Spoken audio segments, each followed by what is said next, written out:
Hello, GST registration പ്രോസസിന്റെ ഭാഗമായി biometric Aadhaar ഒതന്റിക്കേഷനും document വെരിഫിക്കേഷനും കൊണ്ടുവരുന്നുണ്ട്. അതിനുവേണ്ടി GST രജിസ്ട്രേഷൻ ആപ്ലിക്കേഷൻ സബ്മിറ്റ് ചെയ്തിട്ടുള്ള ആപ്ലിക്കൻസ് അതിൽ ചിലരെ മാത്രം ബയോമെട്രിക് ആധാർ ഒതന്റിക്കേഷൻ സെലക്ട് ചെയ്യും. അതിനുവേണ്ടി GST സൂചനാ കേന്ദ്രത്തിലേക്ക് ബുക്ക് ചെയ്യാനുള്ള ലിങ്ക് അവരുടെ ഇമെയിലേക്ക് വരും.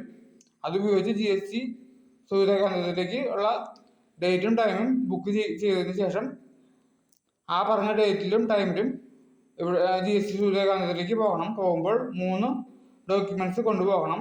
ഒന്നാമത്തത് ജൂറിസ്ഡിക്ഷണൽ ഓഫീസിന്റെ അഡ്രസ്സ്, അതിന്റെ ഡീറ്റെയിൽസ് അവർ ഇമെയിലിൽ വന്നിട്ടുണ്ടാവും, അത് കോപ്പി എടുത്ത് കൊണ്ടുപോകണം. രണ്ടാമത്തെ കാര്യം ഇമെയിലിന്റെ ഹാർഡ് കോപ്പി അല്ലെങ്കിൽ സോഫ്റ്റ് കോപ്പി.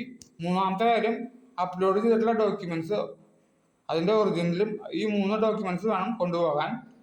അത് കൊണ്ടുപോയതിനു ശേഷം ഓഫീസേഴ്സ് ചെക്ക് ചെയ്യുകയും അതിനുശേഷം മാത്രമേ രജിസ്ട്രേഷൻ ആപ്ലിക്കേഷൻ പ്രോസസ് ചെയ്യുകയുള്ളൂ. Thank you.